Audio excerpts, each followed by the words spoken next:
Depuis la mort de notre premier président Félix Houphouët-Boigny, notre pays va très mal. La première menace de notre unité nationale était le coup d'État contre le pouvoir du président Henri Konan Bédié.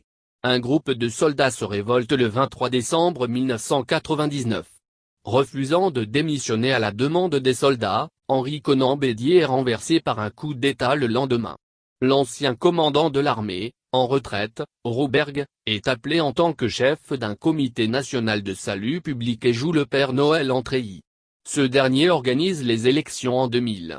À cette élection, les principaux candidats de l'opposition, à l'exception du président Laurent Gbagbo, sont empêchés d'y participer. Roubergue est battu à cette élection par Laurent Gbagbo mais refuse de reconnaître ce résultat.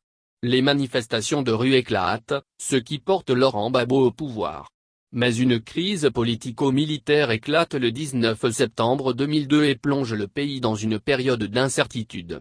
La solution de cette crise était l'organisation d'une élection présidentielle ouverte à tous, en 2010.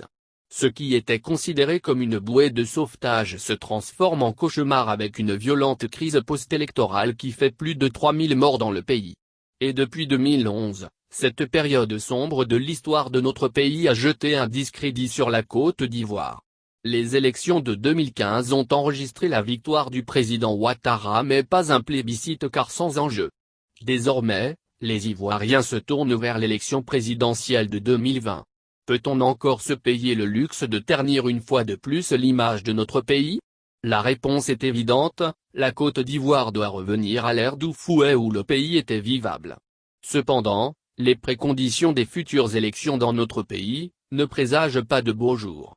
La première pomme de discorde est la liste électorale et la composition de la commission électorale indépendante, Cette présente réflexion a pour objectif d'interpeller la communauté nationale et internationale sur une possible crise qui pointe à l'horizon, en Côte d'Ivoire.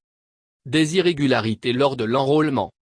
La révision des listes électorales, qui s'est déroulée du 18 au 24 juin, a abouti à l'enregistrement de 428 233 personnes nouvellement inscrites. Elle s'ajoute aussi 318 311 personnes déjà présentes sur les listes électorales.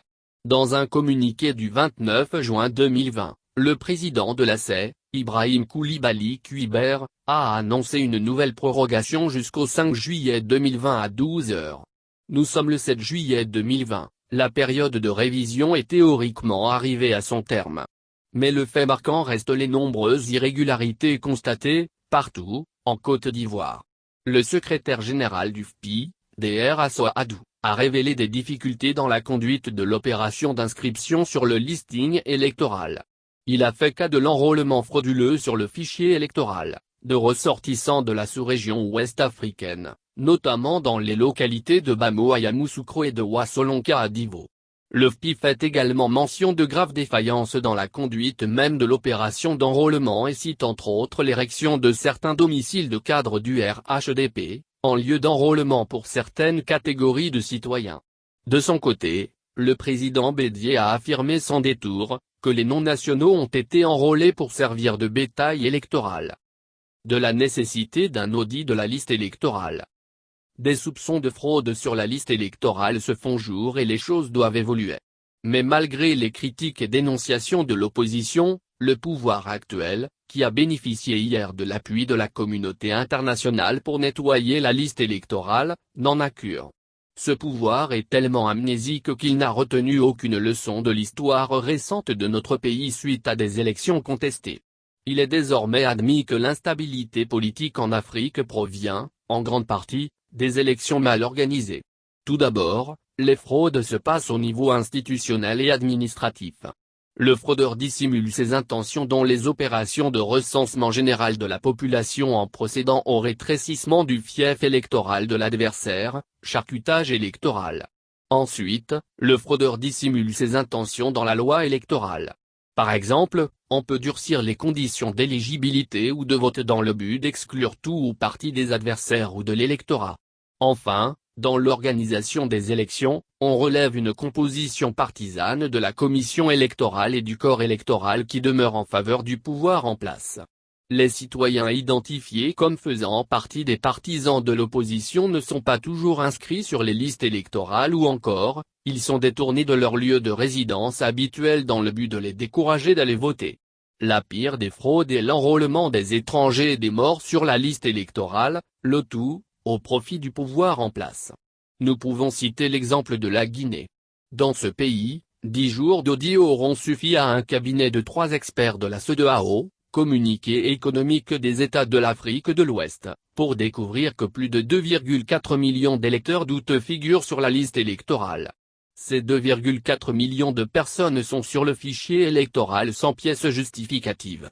Toujours selon l'audit, sur les 11,6 millions de personnes inscrites sur la liste électorale, 3,5 millions doublons sont révélés, 164 000 décès et près de 59 000 mineurs, des anomalies qui ont amené les autorités guinéennes à reporter les élections.